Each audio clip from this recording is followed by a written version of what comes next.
Hola, ¿cómo están? Soy la arquitecta Verónica Lombardelle y esta es la clase de textura que hemos realizado conjuntamente con el arquitecto Humberto Salazar.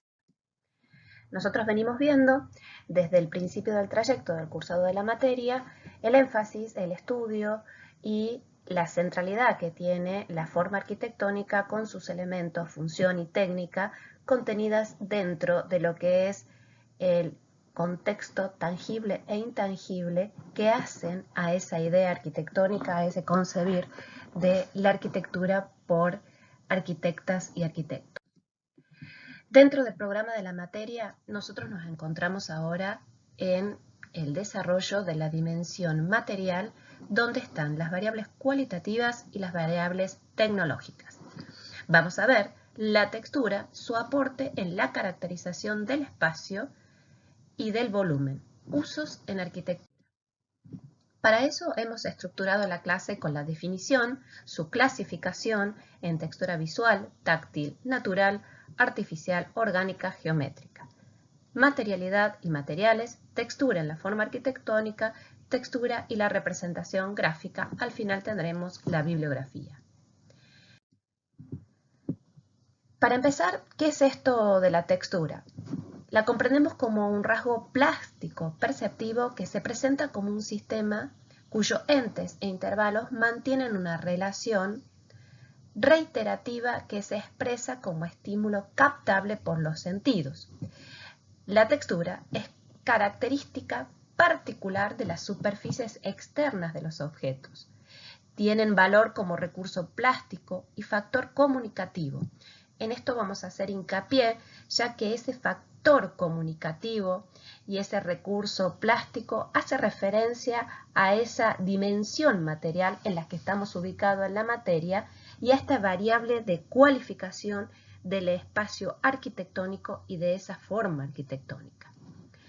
La textura no solo es un componente de lo formal, sino que también es una parte importante para la expresión. Esta permite una personalización del objeto arquitectónico por parte del diseñador, determinando pautas para la idea arquitectónica.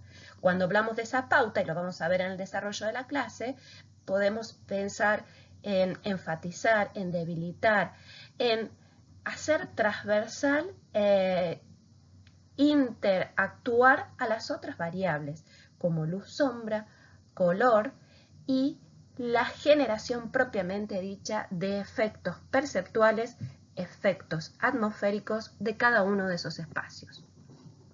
La textura en la arquitectura está determinada por los materiales empleados, piedra, ladrillo, hormigón, acero, vidrio, etc., y por su distribución. El modo en el que el arquitecto dispone los elementos determina el ritmo y el relieve de las mismas. Entonces podemos definirla por su tamaño. En las placas vemos cómo existe un mismo material, piedra por ejemplo, que con los distintos tamaños puede generar distintas características. Por la densidad, de nuevo como en el caso anterior, es el mismo material y que de acuerdo a la densidad propiamente dicha podemos distinguir otros efectos perceptuales. Por la direccionalidad, en las placas que ustedes están viendo, fíjense cómo este material piedra se encuentra ubicado en todo lo que es la franja superior con predominio de curvas, diagonales, ortogonalidad y genera en lo que es el espacio arquitectónico en la franja inferior efectos completamente distintos para poder entender la configuración espacial que obviamente va a estar realizada por esos planos verticales, horizontales y demás.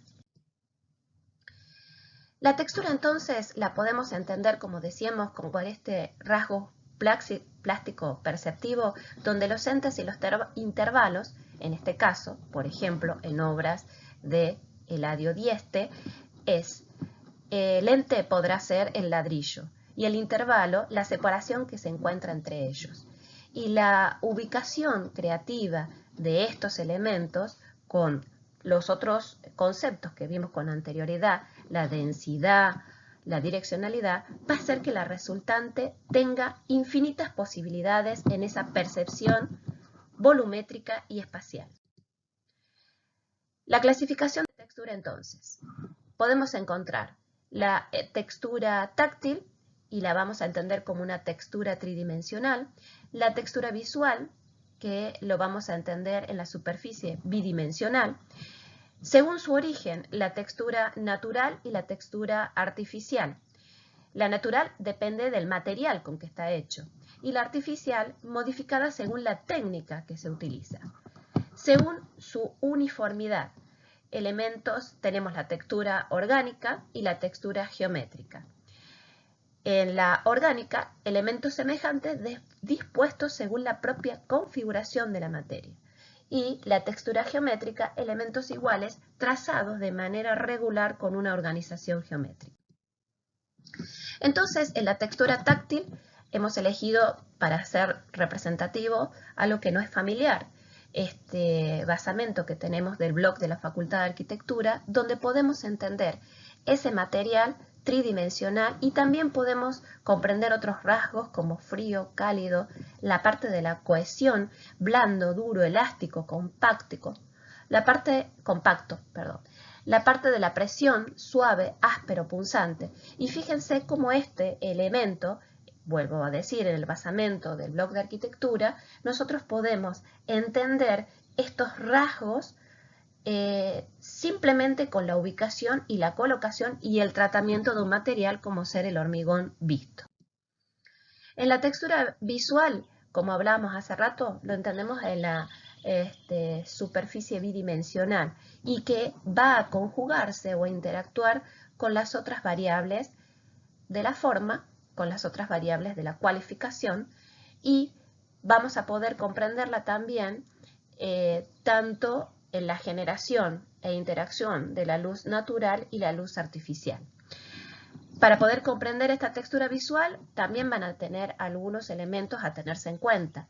La distancia que se encuentra el observador para poder comprenderla, la compactación del objeto y la ubicación de esa textura en interacción con las otras variables, y la capacidad de esta y de este diseñador para poder generar fenomenología espacial, o sea, percepciones y efectos que hagan atmósferas particulares de lo que queremos lograr. La textura natural, entonces, nosotros podemos comprenderla como aquella propia de los materiales. En placa estamos viendo la madera, el pasto, mármol, etc. La artificial, entonces, es aquella que nosotros la vamos generando por estos materiales procesados. Entonces tenemos el metal, las lajas, tejas, ladrillo y demás. La orgánica es aquella que puede distinguirse, reconocerse por las propias formas de la materia.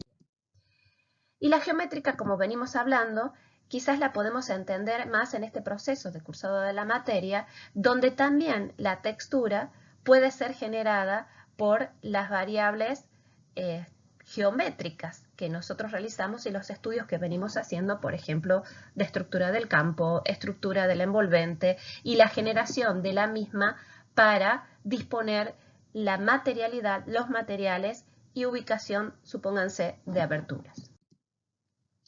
Entonces, para poder comprender un poquito esto de la aplicación de la textura en el objeto arquitectónico, tomamos este ejemplo de la casa Farnsworth de Mies van der Rohe, donde hay una frase de Campos Baeza en su libro Pensar con las manos que dice lo siguiente: la decisión de un material, el travertino, en la casa Farnsworth, con la capacidad dentro y fuera para traducir la continuidad de ese plano horizontal, es una decisión importante.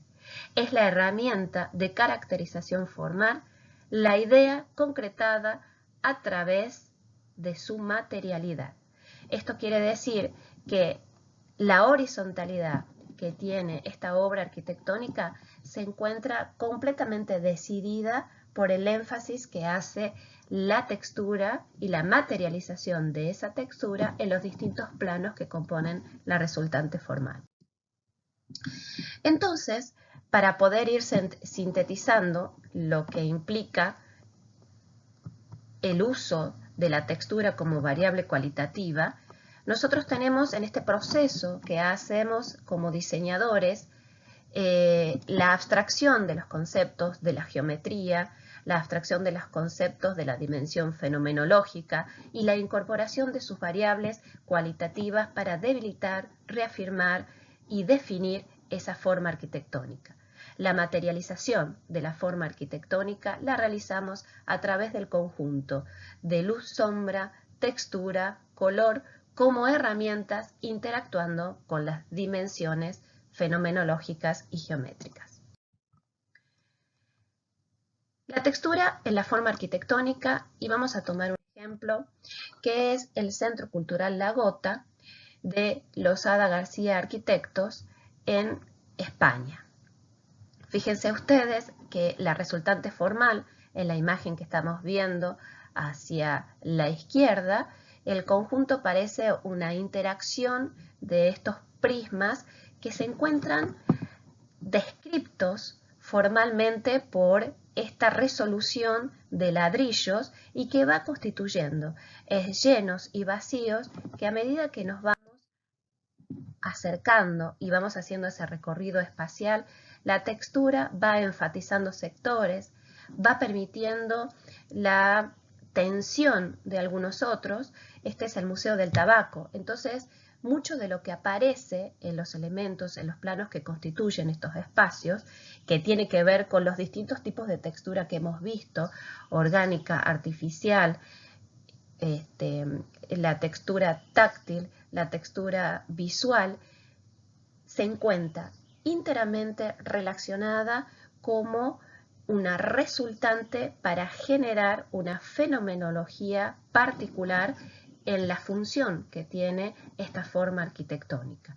Y no solamente en la función, sino también en poder sumar o poder de alguna manera aportar a ese observador y en ese recorrido, entender espacialmente situaciones particulares donde la textura es protagonista. Vamos a tener otros ejemplos como la iglesia de Santa Mónica, que fíjense ustedes donde la resultante geométrica tiene tensiones y direccionales muy particulares, y estas tensiones y direccionales muy particulares hacen que nosotros desde el exterior podamos observar esa textura de una manera como vinculada con el paso del tiempo, y desde el interior poder tener la misticidad de lo que implica una iglesia y todo su contexto cultural y de meditación y demás, a través del ingreso de luz y sombra, que son prácticamente las variables que fusionadas hacen al reconocimiento de la textura. En este ejemplo de Peter Zumthor, de la capilla de Claus, nosotros podemos ver en esta relación de esa resultante exterior, que son las imágenes que vemos hacia la derecha de la placa, con la espacialidad interior, cómo el material queda a la vista de una manera, realizando y teniendo un refuerzo de la geometría propiamente dicho, y en esa espacialidad interior generar la misticidad que produce el ingreso de la luz en distintos puntos, esa posibilidad de reconocer ese elemento que hace al rasgo plástico perceptivo de esa espacialidad interior con la fenomenología espacial, otorgándole una atmósfera particular hacia el observador. En otras obras de arquitectura también estamos viendo cómo esta materialización de la arquitectura se encuentra totalmente vinculada por la decisión de trabajar con los distintos tipos de textura, la adquirida, la natural, la orgánica, la geométrica, que en las imágenes que estamos viendo se encuentran interactuando entre sí completamente. Para poder comprender entonces, y haciendo como un cierre hacia el final, a la textura nosotros la podemos utilizar, tomar como herramienta de diseño junto con las otras variables para definir ese envolvente exterior que me puede, como dijimos en placas anteriores, generar efectos de debilidad, de jerarquía, de destacar ciertas situaciones y aportar a lo que sería ese entorno, ese emplazamiento, o simplemente hacer de esta obra arquitectónica única e irrepetible. El poder entender que la interacción de la variable textura con las otras variables, tanto como luz y sombra y el color, hacen a esa decisión del diseñador para poder generar efectos fenomenológicos, efectos atmosféricos completamente distintos e intencionales en la espacialidad arquitectónica. Poder comprender nuevamente que la textura como herramienta, junto con las otras variables, y en esta definición, clasificación y separación para poder realizar ese proceso de diseño también de la textura, puede aportar no tanto al espacio arquitectónico, a la envolvente interior y exterior, sino también esas decisiones de espacios de transición. O sea, como variable cualitativa, la textura se encuentra inmersa en la decisión propia de la fenomenología que implica la creación de la forma arquitectónica. Cuando hablamos de la representación gráfica es fundamental. Nosotros como arquitectos, como arquitectas, necesitamos de la misma, de esta textura, para expresarla, enfatizar y comunicar nuestras ideas, tanto del punto de vista morfológico, también como del punto de vista técnico-constructivo. Poder comprender la diversidad y la variedad de formas de expresión y representación gráfica hacen a la materialización y al uso de la misma como una herramienta concreta para el quehacer arquitectónico de este diseñador. Por último tenemos la placa de la bibliografía que hemos utilizado para la realización de esta clase. Muchas gracias.